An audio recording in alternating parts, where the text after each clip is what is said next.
வணக்கம். தமிழன் செய்தி காலம்.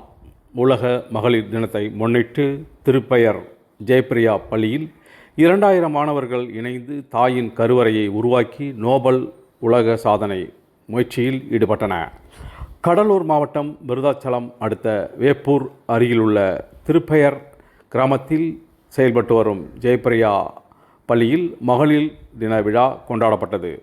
ஜெயப்பிரியா பள்ளியின் நிர்வாக இயக்குனர் CR ஜெய்சங்கர் தலைமை தாங்கி முரசு கொட்டி நிகழ்ச்சியை தொடங்கி வைத்தார்.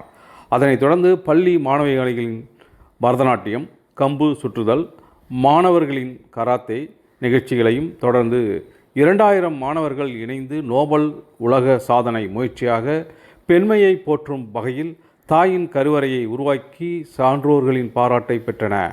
இந்த நிகழ்ச்சியில் சிறப்பு விருந்தினர்களாக ஜெயப்பிரியா குழும நிறுவனங்களின் இயக்குநர்கள் அனிதா, ஜெய்சங்கர், NS தினேஷ், மருத்துவர்கள் தமிழரசி, சமீம், நிகார், சௌமியா, பிரசன்னா, விவசாயி சந்திரா உள்ளிட்ட பலர் கலந்து கொண்டனர்.